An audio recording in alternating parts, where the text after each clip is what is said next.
Pod in the City is a Sex in the City podcast and thus contains adult themes and explicit content. Listener discretion is advised. Welcome to Pod in the City. I'm Amanda. And I'm John. We're two besties who bonded over Sex in the City in college. And now, 20 years later, we're reliving it like it's our very first time.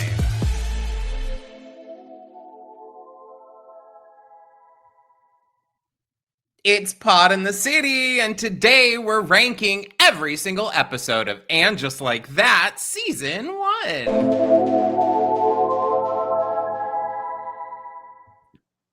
And boy, are we excited about it. Look how we kind of match. Because is yours green? Or am I No, it's gray. The Defying Gravity with green? We're going to talk about Wicked in a little bit, so I felt like I'd wear some of my Wicked merch.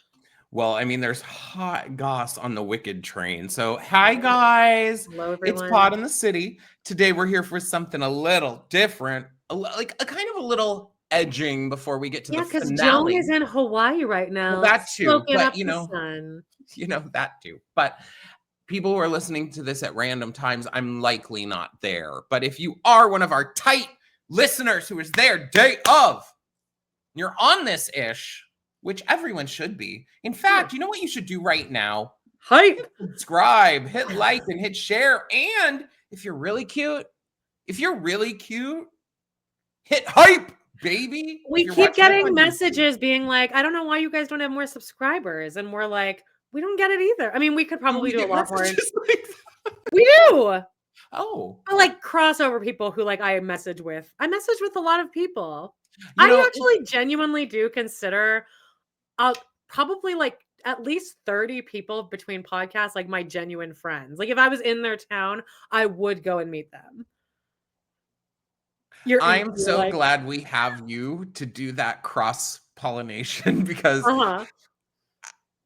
I can't even imagine reaching out to another podcast, but I would love to do a crossover because why aren't more people watching this? I do think it has to do with, it's a niche topic, but let's get on with it. Hit like, hit share, hit hype. And you know what you could also do? You could join our Patreon. It's patreon.com/podinthecity. Yeah, let's get into that a little bit. Doing over there. Tell them what they're getting over there. We do Vanderpump Rules, Smash, All Stars 2, baby. And in fact, this would have been yesterday. This dropped. Herstory of the World with my old Drag Race co-host Nick Kachanov, and boy, was it a good one. We did have fun. Mm-hmm. Oh, did we have fun? But maybe stick in and check out some of our other videos, all the Ruined series, and we're calling it a series. But yes, check out all of our other side videos. We have tons of stuff. Also, we go live every single Friday at 2 p.m. EST. It doesn't even matter what the topic is. Just join us live. Pod and the City live, baby. Yeah, and next Friday is Halloween. So our live is extra special. We'll be all dressed up in costume, dressed up in my love. And we're going to be discussing the finale, which we both actually watched in advance for this episode. So and it's like, fine. It's fine. I can't say that it really moves me. It doesn't give me finale vibes. It just kind of gives you like, okay, well, I guess we'll wait for the next season. Season 2 finale should have ended. I think that the legacy of the show would be not as awful if they hadn't done season 3, because season 2 ends with that Last Supper, which is a 2-parter. It has every single cast member, and Samantha calls at the end. That's how it's ultimately, I think they should have done that for the season 3 series finale, is have everyone come together. But I wonder if they didn't do that because they had already done it in season 2. No, John, as he was writing the finale, he felt this was a perfect end. Well, of course. But guys, we're here about season 1, honey, because we've been doing a full hate rewatch. And so if you haven't seen any of those videos and you're somehow just dropping in here, check out all of our hate rewatches, because the way we're going to set this up right now is we're going to go episode by episode. Amanda's going to give us the episode description, and we're going to discuss where it should be placed kind of in our order ranking. We're going to do the ranking on a little photos here on the side that you can't really see, but we will jog them back. You'll be able to see. Continually give you the updates. Yeah, I will continually say, oh, and first is this, second this, blah, blah, blah. We'll continually give if you even care. But I think people do care. People do these Cosmo quizzes along with us and stuff. Really quickly, 2 days ago on the 29th, we dropped this episode. Whoops. Yeah, this one. The worst side characters of And Just Like That. So make sure you go and hype up that video. Yeah. I don't think we've released that yet. We have. Oh, we haven't. Make sure you go and hype that. That's the next one coming up. Get ready. Though, if you hit the bell icon, it'll show you every time one of our videos comes up. It gives you a little notification because you're like, you know what? I got to get them in my ear holes, baby. So, yeah. I was wondering, I'm thinking, you know how like you post both of our roundup things on Wednesday and one of our videos gets like a lot of engagement and then the other one gets like nothing. I wonder if maybe you break them up between days. Like if you release the little Wicked Watch thing a different day, more people might click on it. Or do you think just try? I could try. I think the hard part is that when people are looking for your overall oeuvre, and they're like, "Oh, I'm looking for Pod in the City videos," and then they see a random one that's like, "Dr. Wendy's a fraud." I don't even know if they realize that's us. You know what I mean? Oh, we should put our faces on all the episodes. I don't want to. Yeah, that's like everyone does that though. Anyway. Okay. The hard part about season 1 is we went in this baby with high hopes. All right. We wanted success. We didn't want shit. We didn't want utter failure. I mean, that's what we got. So the first episode, honestly, it's kind of a high start comparatively to where we went because, boy, within the first 3, by episode 3, we're already like, but season 3, episode 1, do you remember like our very first live for that? All of us were so high on it because Rosie was in it. We were very excited. It actually was okay. We had higher hopes, but again, we've said this over and over is that like, I don't believe that they knew what story they wanted to tell with this. No. I think they just wanted to say, well, Big died, so let's see what happens, I guess. But they didn't decide what was going to happen. It was like, we'll see. And then with Miranda, it's like, well, we want Miranda to be discovering her sexuality late in life, but then didn't decide where they wanted it to really end up. And then Charlotte's like, well, let's see what happens with her kids. We can mine out of them. It's like they wasted so much beautiful opportunity here. But I do want to start. Let's do the first episode, right? Yeah. Season 1, episode 1. Hello, it's me. Okay, so here's the episode. I do. Let me just find it here. Also, and you know, here's another point. You know the show South Park, the longest running, well, other than The Simpsons, but like South Park, super successful, right? Between seasons, they will take they like take them to like a writer's retreat for like a couple weeks, and they go and they like hang out together and they write episodes together and they think of full arcs and shit. And then Sex and the City, or And Just Like That, the writers all met each other for the first time on the podcast. You can hear them all meeting for the first time. A lot of them say that they met each other on the red carpet for the premiere. And it was during COVID, but still have Zoom meetings every day where you're all working together. I'll say there is something that's possibly slightly different about the situation. I can't quite put my finger on it, but I do think maybe in South Park, Trey and Matt are probably a bit more like collaborative, maybe, or something. I don't know. Not as narcissistic. Those not as really like needing to lord over everything and get their fingers shoved in whatever pie they're trying to. Trey Parker is my childhood crush. Okay, here we go. Season 1. Hello, it's me.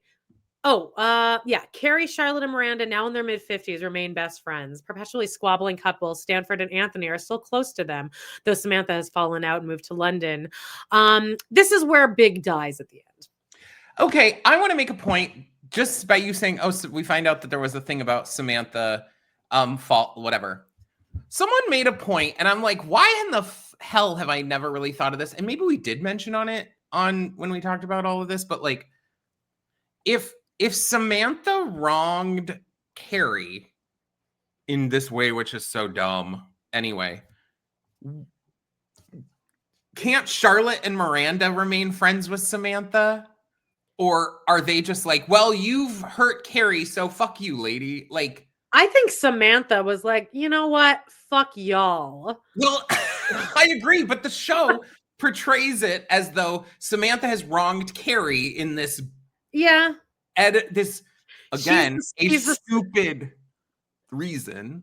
She's the Stassi of the group, and the other two are Carrie's Stassi, and then the other two are Kristen and Katie, and they just follow whatever Stassi. They just have to like do what she says, basically. Which I'm like, again, this show wants to act like these aren't grown women. All right, I'm gonna start off by saying other things that happen in this episode is that Big and Carrie make salmon, and then she asked him to jerk off, and then not too much salt. And then she asked him to jerk off because she literally never knows if he does. Yeah. And then he ends up not doing it because it's too silly for them. And then he dies. Okay. I actually really quite like this episode. Yeah. It's already giving me reasons to be annoyed at Carrie, even before Big dies, which I've tried to write off so much of being like, well, she's going through grief. But the asking him to jerk off thing and then acting like a Puritan about it is so weird to me. But I'm still going to put this high, and it likely could be my number one of the season. Like maybe. I think that the buildup that they do at the end is really cool. Cinematic. Did you know that Lily is like 27? She's 29 in real life now. I believe it. Yeah, I believe it. By her acting, I believe it. It makes more sense. It gives me adult trying to act like a teenager. Like, you're a good man, Charlie Brown. Exactly. I was gonna say she gives theater kid performance energy anyway. Like she's being like, Mom. Yeah, it's God, what? She's Kristen Chenoweth. But why did they need to cast her as 27? Honestly, probably because she can play the piano. Because they wanted that flex to be like, oh, this is actually her. Except I didn't need that. I could just have you not showing her fingers and be like, yeah, that's somebody else playing the piano. But I think they wanted that flex. This is your issue, y'all, because then how old's Rock?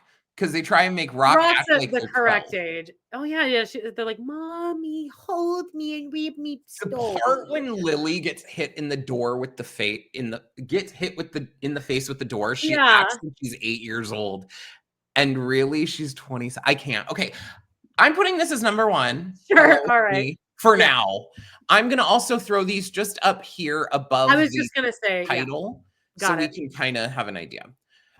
I do still wish they kind of did I wish Big would have gone to the recital with Carrie and he would have died at the recital.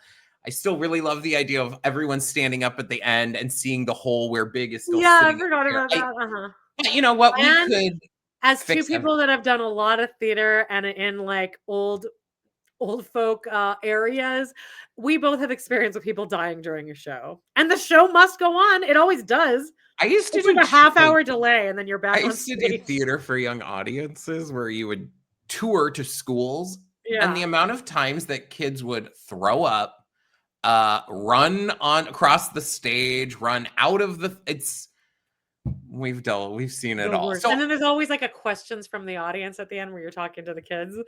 It's like, hi everyone, my name's John and I played Nick. Like, when I did Stusical at Child's Play, they always have the question and answer.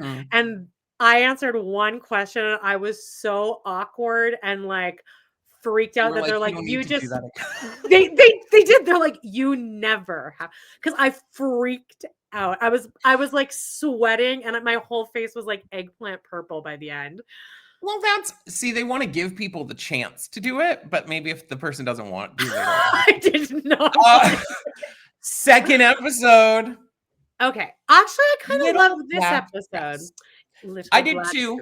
Here's the episode description. Miranda and Charlotte come to Carrie's aid, proving the value of good friends. Meanwhile, Anthony and Stanford vow to let go of petty arguments, I guess.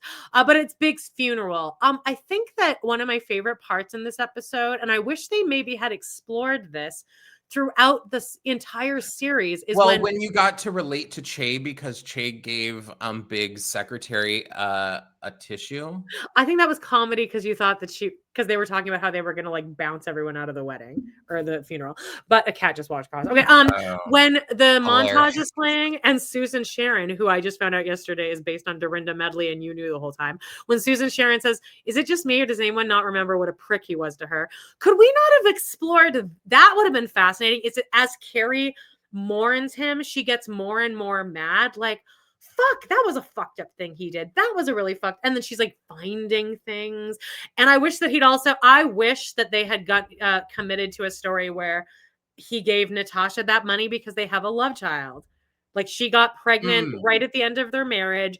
And then it was just this unspoken agreement. Like, we won't fuck with each other, but I'll support this kid. Doing that could have really propelled the show a little bit more it's like you say, choosing something and going for it. The only character I see that they really did that with was Miranda, but everything else in the show is just kind of like, they're pivoting way too much throughout. But yes. And that's another major thing is when you are with Carrie and Big are toxic. We have a whole episode about it. And so like, you almost want her to figure that out later. You want the person to realize. Well, ultimately, what we kind of thought in our in just like that ruined Carrie. I mean, do you love us? Just like we're doing so much plugging. We're doing great, yeah. I felt, and I believe you were in agreement, is like we wanted to see these characters empowered, and so I feel like instead of taking on the route of like, oh, I'm now a sad widow, it could have been interesting to see him come to light, which people have said like maybe he had money problems or blah blah blah blah blah. Yeah. And so then it could have boosted her of like, you know what, I don't need that. I am better. I am stronger and whatever. And it could have boosted something more for this show instead of the the woman. Yeah, because in the season finale that we just both watched, it's been a year of mourning.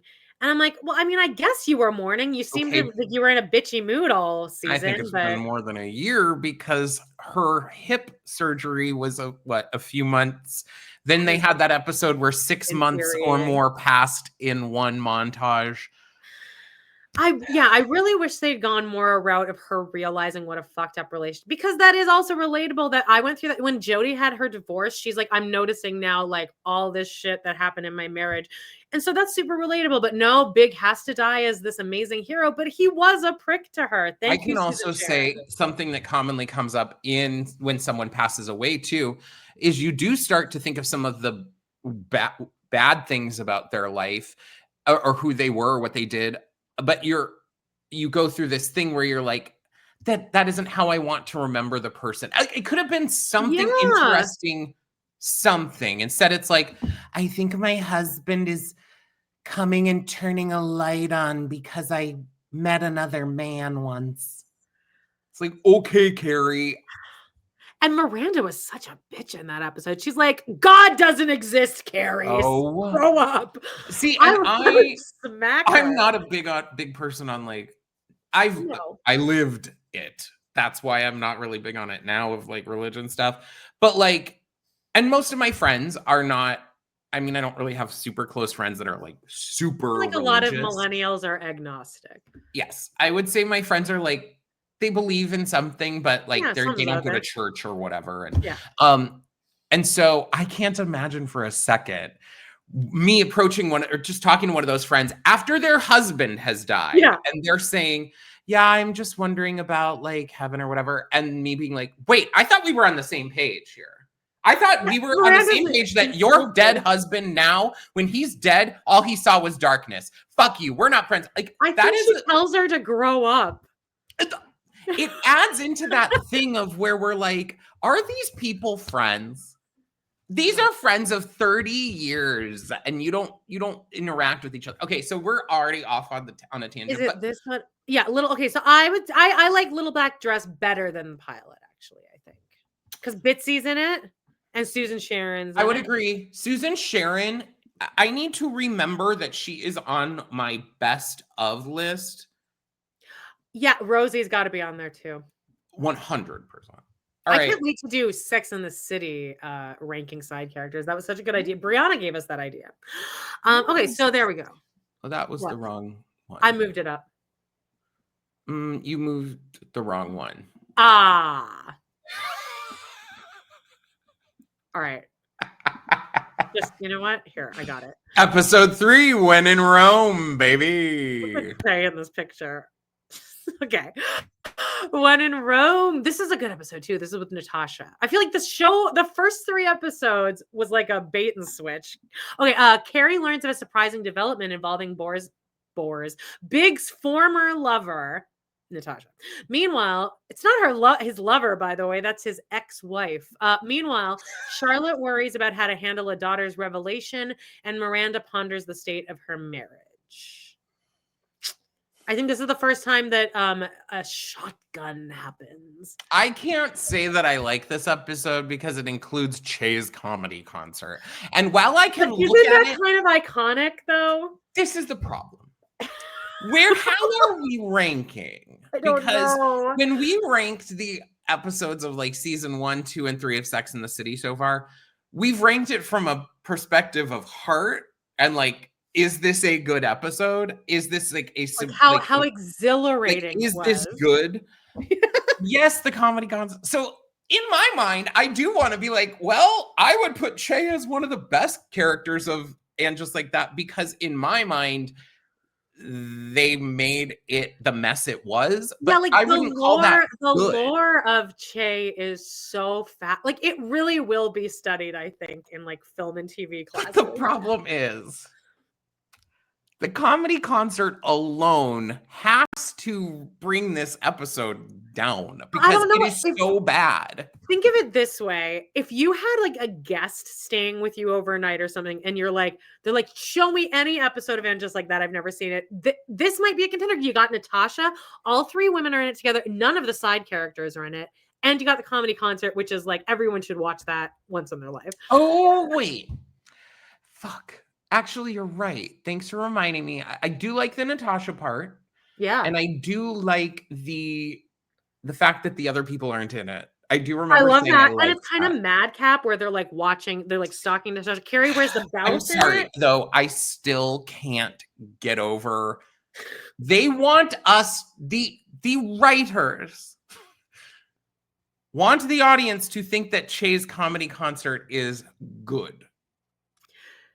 Do you remember in this God, I wish I'd written it down, but I was like eating, shocking. In this finale, it shows a podcast clip and they're talking about the worst breakup. And what was Che's joke there? It was like my ex broke up with me over FaceTime, but then what was like the pun or the punchline there? Because it was a groaner. It was like it should have been 2 FaceTime. That's what it was. And Bobby Lee was like, and then Carrie jumps in and says, yeah, guys, well, I've got a story about a breakup. My husband died. So the Post-it, though, that was such a like missed opportunity to say my ex broke up with me on a Post-it note. It feels like a beautiful place to end the podcast for them, because how do you, if we were just chatting here and I'm like, yeah, I had this really hard situation happen to me in a relationship and blah, blah, blah. And you were like, yeah, well, my husband died. So I've had the ultimate. And I would be like, well, how would you react if I was like, my ex broke up with me on FaceTime? It turned into more like 2 FaceTime. Like I can't even physically say that line without it coming off ironic and snarky. Like I'm commenting on it. You're also not a stand-up comedian. So I especially would expect a stand-up comedian to do better than that. Like, I just think they should have delivered it more like a waka joke, if anything. I would deliver it too. I'd be like, ching. I mean, like, I don't mind I like cheesy, stupid jokes. And I love a pun. Mind you, though, this is the conversation we're having right now is about the finale, and Yeah, I we're know. only on episode 3. So where's episode Natasha, 3? I like this the best. I remember being like, The this whole season best? is, yeah, I think I like this better. Because all those things, you got Natasha, and Natasha gets a little revenge. And apparently there was a big controversy. Every outfit, that podcast that I'm obsessed with now, they interviewed the costumer for this show. Okay. And they have to be Did we get one of these people on on our podcast? Like the that's the thing is they have to, you can tell that they kind of hate the show as much as we do. They kind of lose the politeness by the skirt end. around it though, don't they? More? They kind of have to, because they were getting promotional materials and stuff, but by the end they were fully trashing it. But they did interview the costumer, and she was talking about how I didn't know that this happened. The dress that Carrie's wearing in this 3rd episode when she meets Natasha, it's this long maxi dress, and then she has like a blue button up, like denim underneath. Do you remember this at all? She's wearing like a long, she looks cute, like she looks fine. But I guess that paparazzi found it before the show aired, and people were like, that dress is from Forever 21. And then it turned into a whole controversy. But then somebody wrote a great comment on our thing saying the thing with the original series is these women, when they were dressed down, they would actually dress down. It was because the episode we were talking about was the painting. And you guys, if you've listened to any other episodes, my incensedness was really focused on what are these people wearing to paint? You wouldn't even wear a white whatever. And it is true. And the person left a comment saying, like, when Carrie's painting her kitchen, remember when she painted her kitchen cabinets? This person, the way they described everything, I knew exactly what they were talking about. The way they described every outfit. It's great. And it was, I mean, sorry, we should say your name, but I don't remember off the top of my head. I can find it if you can tell. You're describing that she's wearing like leggings and a concert t-shirt, and it's like, while the clothes were stylish and fashionable, they still were in this realm of reality. It was like a David Bowie. It was a David Bowie shirt. Yeah. And it's like, and I understand, because in the show, they constantly have like, Carrie will be sitting in her apartment in like a gown and heels in this series. And this person is Denial Severn. And and they point out the it's an episode where the famous meme of all four women looking out the window. I think that's called a meme. A meme, a GIF, a GIF. And that Carrie has a Bowie shirt. Miranda's wearing just a plain white tank and overalls. Charlotte has a shite spaghetti strap tank. This person's probably from like the UK. And Samantha has a printed tank. And then it ends just like that. The women are all wearing the most impractical clothes to go paint. That's such a good point. So anyway, this thing came out. She's wearing this maxi dress. It comes out that it's from Forever 21. Mm-hmm. So this costumer is saying that she read that review and then she got instantly super pissed and defensive and shit about it. And was like pissed that people were like clocking that. And she's like, I wanted to yell at everyone. And actually the reason was because we found that in a thrift store and we thought we wanted Carrie to look like shit that day. So that's why we put her in that. I'm like, why are you even focusing on that? And why wouldn't she wear something from Forever 21? She was wearing like a juicy dress at one point. Like she wears regular clothes too. I think this constantly boggles my mind, this show, because, as much as, the SJP, MPK, and all of them want to say, oh, it was so wildly successful that like, it doesn't matter if there was people who didn't like it or whatever. Why are you guys so up your own ass? You can't take any criticism. No, and I don't even think that article was a criticism about like, oh, this is from. It was just people were like, they're looking at it as almost as a criticism. Like they're looking at it like, oh my god, people think like because I use Forever 21 that it's not whatever, and it's like, why do you care? At that point, you are making you're making all your money. You are successful at what you're doing.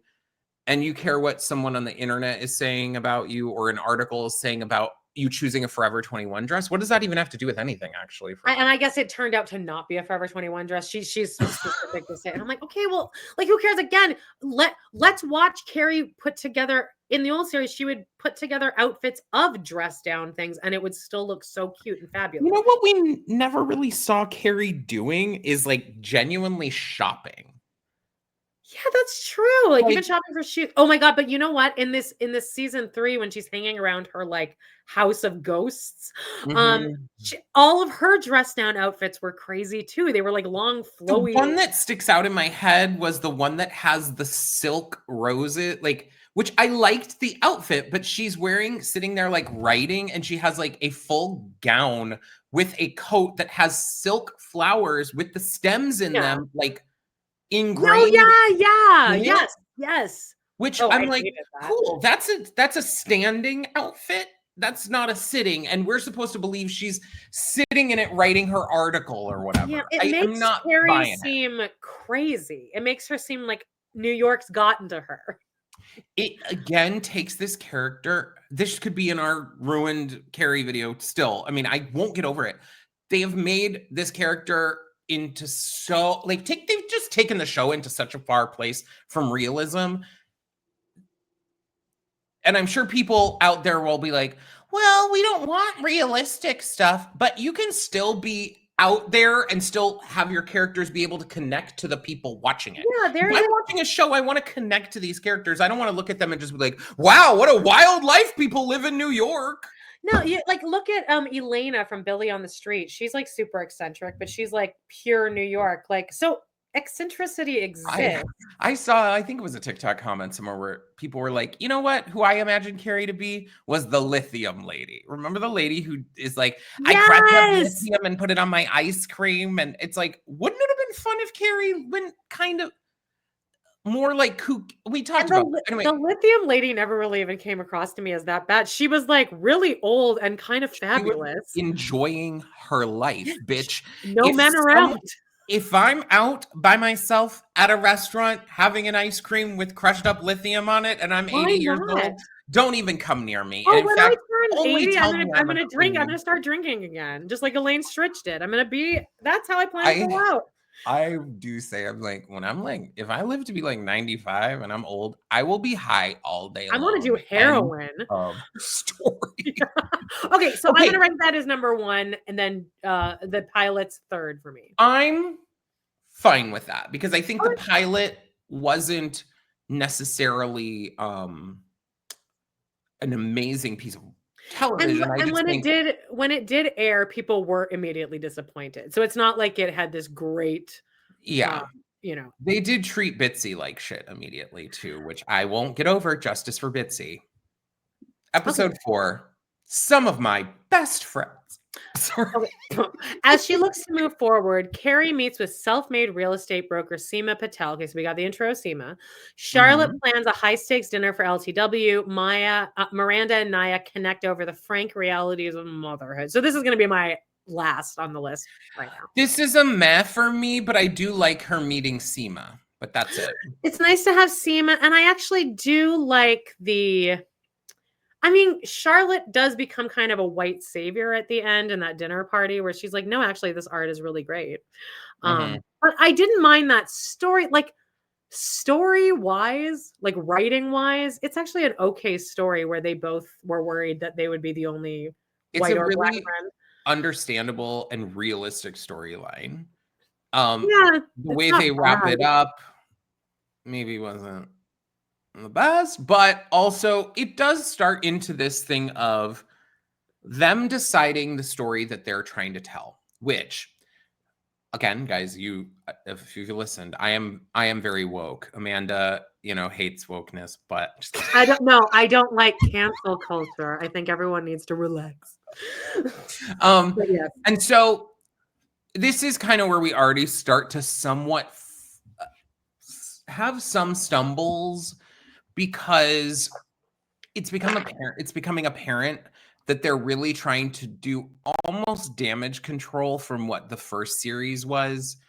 And I damage control. Because of the lack of diversity in the first one. And so this is where they're starting to what am I trying to get at here? They're using that as the propelling. This is where they're banging us over the head with it. In fact, one of my characters that I hate the most is fine on the show, but it's such a glaring example of we're checking a box here. And I again like and understand and agree that that's a story to tell, but I feel like it almost has moved us away from where is this? Well, maybe that's why they didn't call it Sex and the City, because they didn't want to have sex in their show. I'm glad they didn't actually, though, because at least this does separate it from Sex And and the City. remove it from the reality of Sex and the City. Yes. But I always want to be like, where's the sex? Why weren't, like, I wish this, like, Charlotte's, and even if you bring in LTW, I want more sex storyline, not like, oh, we're mothers. Oh, you know, like. Whenever they do have sex in this show, it is so uncomfortable to watch. I never felt uncomfortable watching the sex in the original series. It was always funny. Not once. Or hot. But it's not funny or hot in this. It's like that scene with Naya and her husband fucking just come. It's him so, holding her boobs. Yeah, I just don't need to see this. Like, what am I getting out of? You could have not done this, or you could have at least been wearing a bra. I didn't need to see you climax. I didn't need to see his cum go inside of you. I think this episode is not bad. All right, at all. It's better than the pilot. And in fact, it's important, the story that they did with Charlotte and LTW, because that is not something that you should just glaze over. That, yes, that is an important thing. Again, though, I don't know that this is the right show to tell these stories. I don't know. It wasn't executed well. But is it better than the pilot? It's definitely not. It's not better than the pilot. I don't think so, because I still feel like I have semi-okay memories of the pilot. Me too. Okay, so here's our ranking so far. Last place is Some of My Best Friends, episode 4. Next is Hello, It's Me, the pilot. And then we got Little Black Dress as number 2. And our number 1 episode right now is When in Rome, which includes the comedy concert, but also includes Natasha. That's somehow number 1, but let's see. You forget that comedy concert's in there too. It really sneaks in at the. Okay, but here comes a heavy hitter. I mean, a heavy finger. It's Tragically Hip. This is what you were asking with the comedy concert. Is this good because it's iconic? I mean, because I would show people this too. They say on every outfit, like, well, everyone should watch this. Like, I show this to everyone, the scene at least. See, this one's harder than the comedy concert, because you got me with the other parts of the comedy concert episode. I'm putting the comedy concert as the bottom of that episode, because we got the Natasha, we got actual storylines that make sense in the scheme and the world of all of it. This one, though, they had a lot of problems for me in this. Swing, though, they took a swing and at least committed to it. I mean, they went with it. I'm going to be still angry, though, that we've decided they do this always, of course, with the cancer wrapping up in one episode. Mm-hmm. They've decided that they're going to take an entire idea that this woman needs a hip replacement and put it all into one episode and have it all resolve itself in the same episode. I hate that. I think that is a stupid way of doing this. It's not well written. It's actually horribly written. It's horribly performed too. Like, I hate. Che is actually, I think we agreed that Che is a little bit hot in that kitchen scene. Like, just the like alpha of Che. But like, and then hearing them tell the story about how everyone on set was uncomfortable when she started making those noises. But that her was a rebirth. I mean, it's awful. I have to put it low because I'd have to put it low. Let's stick with that. Think about it for the like. But I can't even deal with Carrie trying to piss in the Snatch. I can't. No, like, you're an idiot. And also, like, I wouldn't show this to somebody staying overnight with me. That would be a very particular person. I'd be like, you should watch this. I wouldn't show this to my mom, but I would show Che's comedy concert. I would show this to a person who says, I love Sex and the City. I never watched Anne Just Like That because I was like, I only heard bad things about it. And I would be like, well, you want to see why people hate this shit, and then play this episode. Yeah, but it's more, it's a different kind of rewatchability. It's actually less rewatchable. It's unwatchable. I hate watching the fingering scene, and more specifically, the guttural grunting part goes on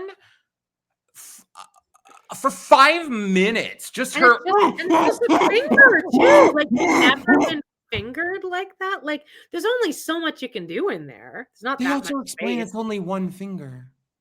Uh, I also, again, I know Steve, people don't like him, but I refuse to believe that in the 15 years of their marriage, there has not been one single time where Steve took his finger and rocked Miranda. managed to hit something. That entire time, he never fucked you, right, girl? I don't believe it. Okay, I'm well, putting this at the bottom somehow, okay, and maybe yeah. that's almost more iconic, is that this You is guys, the worst episode of Angela's. honestly, I might get on board with that because you can actually, we did a rewatch of this where you can actually watch the show with us. It's on the screen. It's on our Patreon. And we're having, I've seen it like 5 times now. You've seen it now twice. This is only the second time. And we were both equally horrified. Like, it's so awful to watch. And I don't understand, like, they've given these lead women who are who producers and stuff, they've given them way too much leeway of being like, you guys great, you can do that, you do whatever. This needed to be directed. Someone needed, wait, did Cynthia Nixon direct it? No. She didn't. Someone needed to be like, okay, I need this to be hot.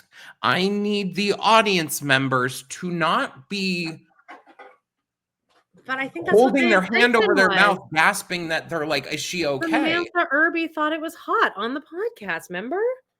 Did she though? Someone was like, it's just so hot. Whoever said, I'm so sad I wasn't able to be on set that day because it's so hot. I think that the scenario is hot-ish.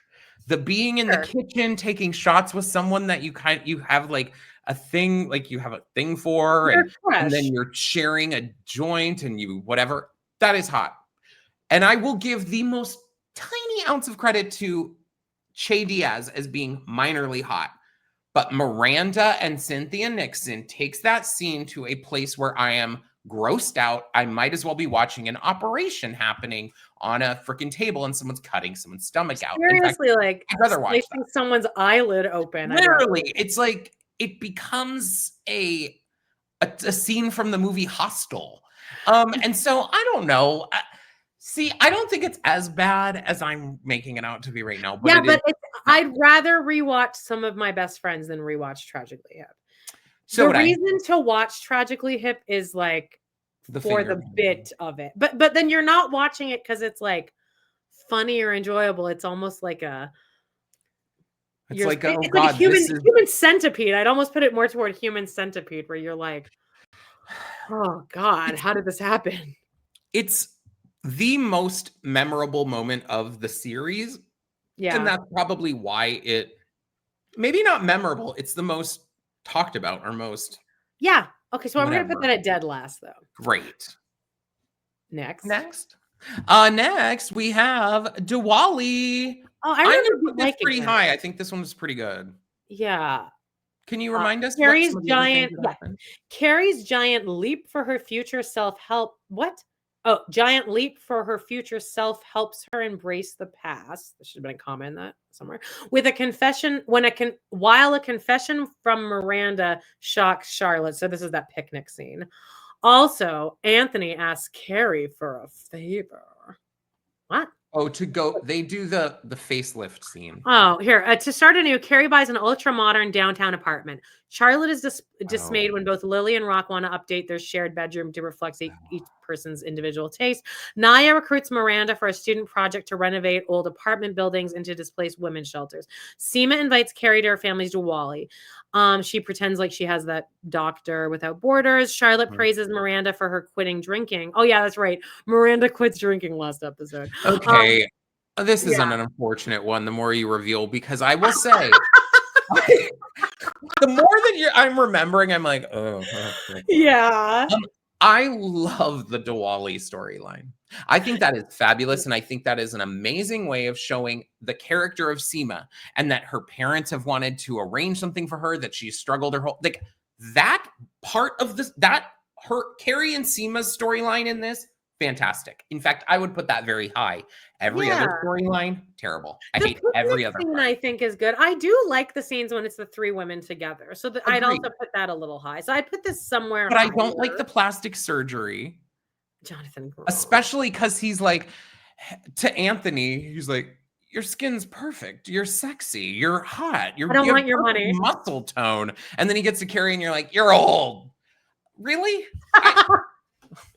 But that's for like 2 minutes. That also, it's just. No, it's not for 2 minutes because I remember us commenting being like, wow, this goes on and it really on. Does.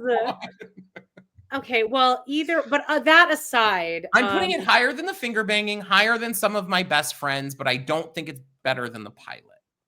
Agreed. Okay. All right, let's move it there then.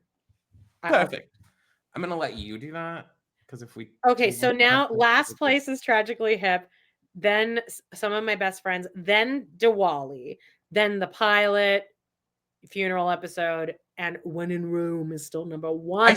I'm going to need something to take out When in Rome, but I'm not feeling positive. I don't think it's getting any better though, babe. I don't remember having a good time in the past few weeks of our Sex and the Widow. What happens here? Oh, I guess I'll read it. Carrie's publisher tasks her with injecting some hope into her new book. Miranda tries to rekindle a spark with Steve. That scene is very upsetting. Charlotte bristles when Harry imposes on her sacred space. Tennis. This is my least favorite episode. I'm putting this under Tragically Hip. Yeah, I hate everyone. That tennis thing was infuriating. Talk about things that go on for 25 minutes. I don't need to watch any of that. But it was all physical comedy, zany. But they're not funny. You haven't. Let's see what. Hang on, I'm going to read what else happens here. So adding a hopeful ending. The evening starts awkward. Oh, she meets Peter and they puke on the street. And then there's that school board thing where Che Diaz has been hired as a stand-up for this elementary school. This is making me angry. Yeah, okay, so that's dead last for sure. Definitely worse than Tragically Hip. Okay, next. The unfortunate thing is and see, I want to just keep Tragically Hip because it's just iconically terrible. That tennis thing is insufferable. Yeah, and not for, again, you are not going to convince me for a second that Harry and Charlotte are going to beat LTW and George Washington at a tennis match. I don't care how much better they are at tennis. George Washington and LTW, the reason they put her in these bags and sacks of clothes is because I'm sure she has a six-pack and cut. That bitch is cut. Oh, for sure she does. And then George Washington is like twice the size of Harry, like height-wise. He's like, what, 20 years younger? No offense, Harry. Right. But I think George Washington is our age. George Washington is? I would think so. Yeah, I'm going to look it up. Yeah. You keep what's the next one? Christopher Jackson, is that his name? No, I know his name. I was saying, what's the next? He's 50. 50? Huh. That's like kind of in our age group though, unfortunately. I'm not even 40 yet. Okay. Well, so he's 40 in our age bracket. Soon, babe. Okay, well, what's next? Is this next? This. Is that right? Bewitched? Yeah, that's right. Bothered and bewildered. I don't think there's any contenders for this. Is the one that I thought was going to be the Halloween episode. Yeah, we all did. Being one. Okay, Bewitched, Che, but I'm just going to read the longer descriptions because the short ones are stupid. Che, believing Miranda was in an open marriage, so this starts with that gay pride, ends their affair. Not really. Lily walks in on Charlotte and Harry having oral sex. Charlotte awkwardly claims to be checking Harry for cancer, scaring Lily, who now fears her father is ill, but then that never comes back around. Carrie's young downstairs neighbor, Lisette, so we meet Lisette here, apologizes for her loud social gatherings. Charlotte talks frankly with Lily after discovering some provocative selfies on their Finsta. Miranda declares she loves Che, promising to end her marriage. Che reciprocates Miranda's feeling, but warns it will be a non-traditional relationship. Miranda asks Steve for a divorce, then flies to Cleveland to surprise Che. Bottom of the list. I hate this one. It's not bad. It's not worse than tennis. I think second to bottom. Fine, but I hate this one too. And I don't. Yeah, it's bad. I don't like anything that happens in that. No, because again, yeah, Lily does act like mommy. Annoying. Mommy. God, okay, so The door hits her. She's in her school uniform still, so she's like, "Oh, you hit me with the door." all right, next. No strings attached. Oh, sorry, you say it, John. Season 1, episode 9, no strings attached. Okay, so here. We watched this a week ago, and I couldn't tell you it's the tampon. It's the tampon episode. Miranda recruits Carrie. Okay, so I do actually remember that. That's I pretty much don't all hate that this happened. one as much as those other two. Just saying. Seema meets Zed, an attractive nightclub owner. What happens with them, by the way? What's the storyline there? Don't they end up breaking up? They do? Why, and though? You say, "I love me more" or something like that? Or is that Samantha? No, Samantha says that. She also says it in the movie, which negates the power of the first one to Richard. But they break up. Is it because they have sex all day? I think I'm gonna look it up, but so keep going. Okay, Seema breaks up with Zed. She doesn't break up with him until season 2, episode 1.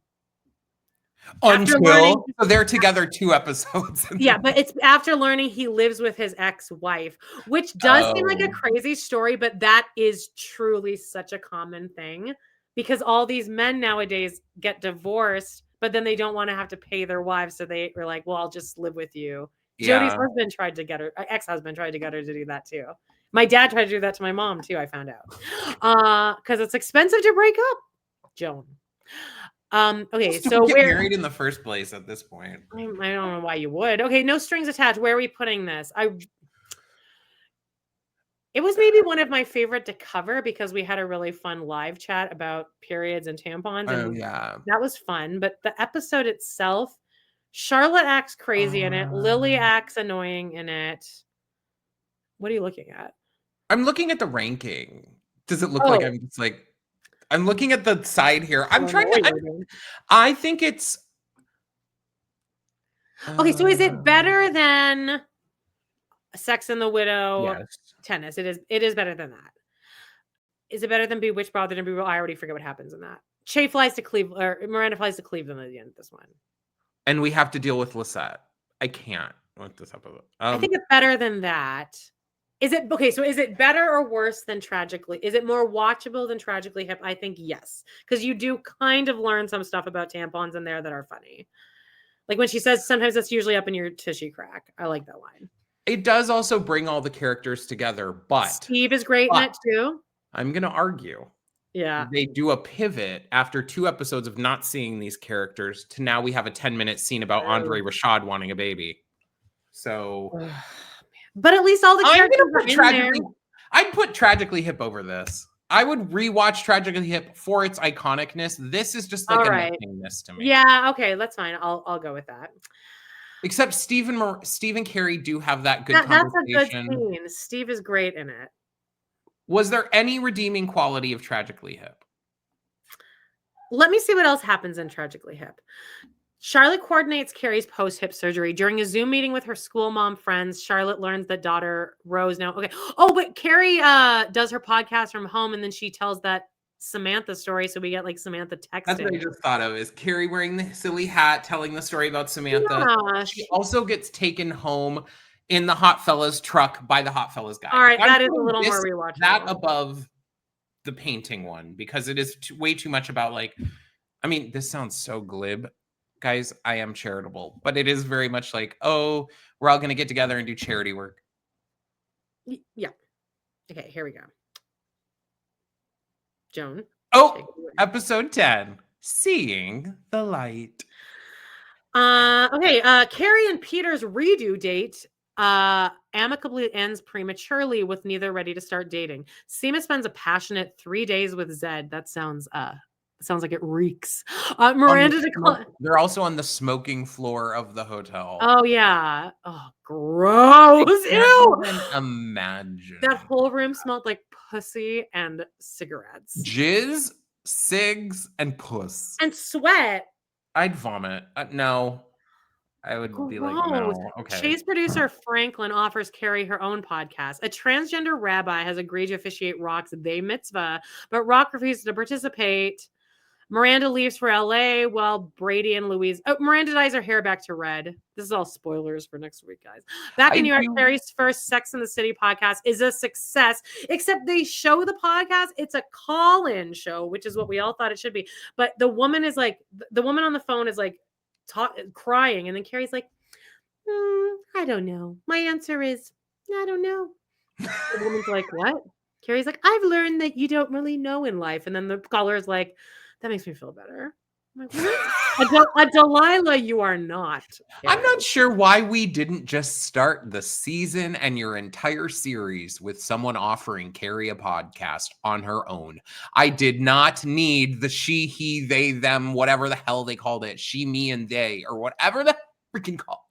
She, me, and we. We, he, and it doesn't make sense on why somebody as famous as Carrie would be asked to be the third on someone else's podcast. You're going to be a number 3 on someone else's podcast. That just wouldn't happen. Never.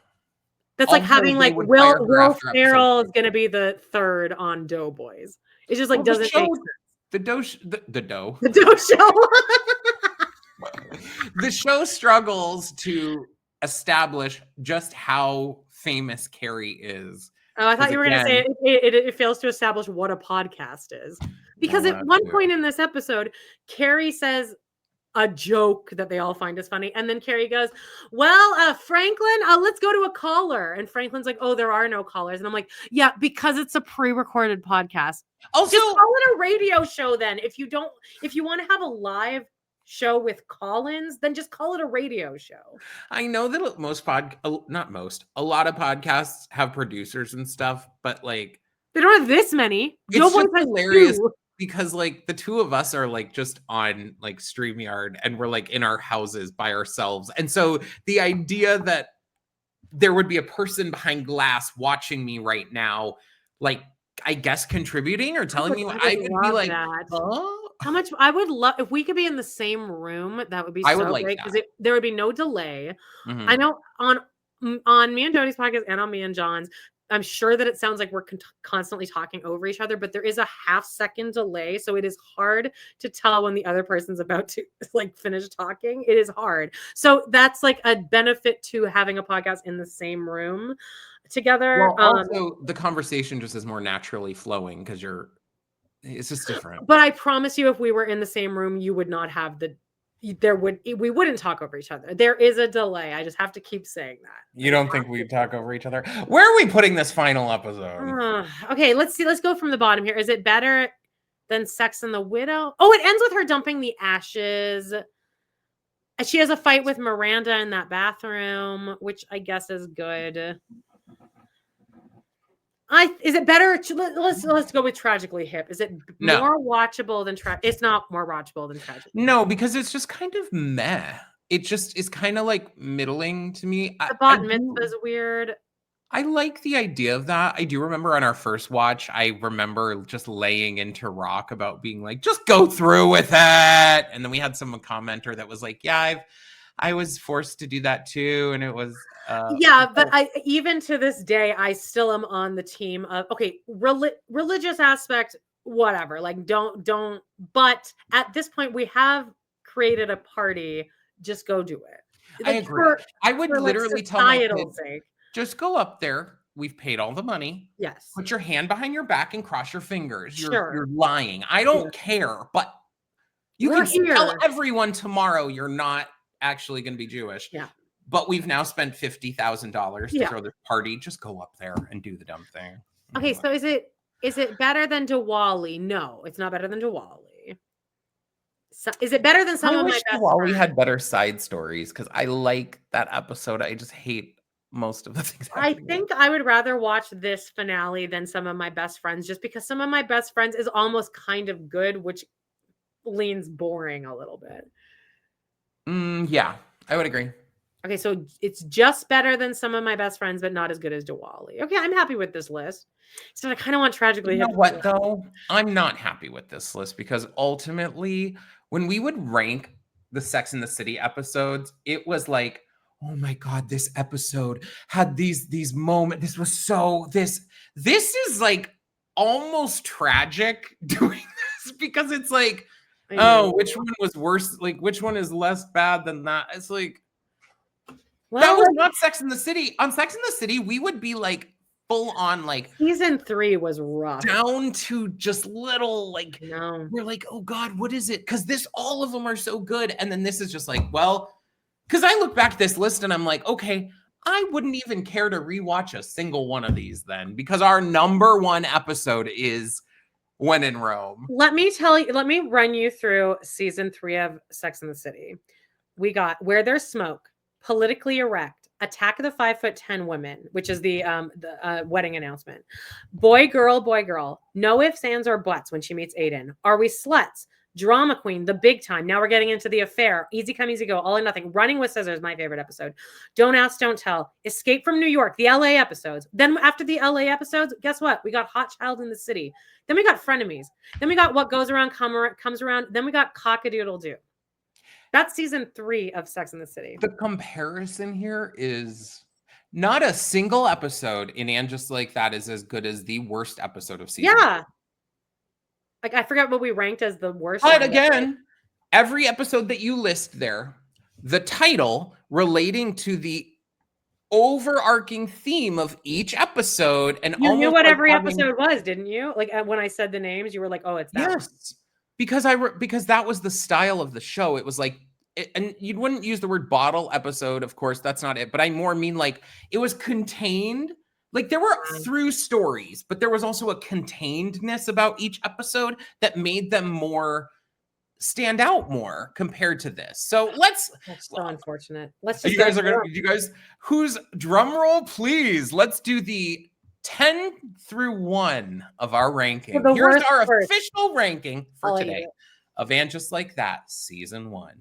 In 10th place, we have season 1, episode 7, Sex and the Widow.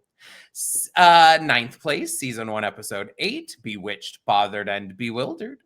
In 8th place, we have season 9, or episode 9. There's too many numbers now. I'm already confused. No Strings Attached. In 7th place, we have episode 5, Tragically Hip.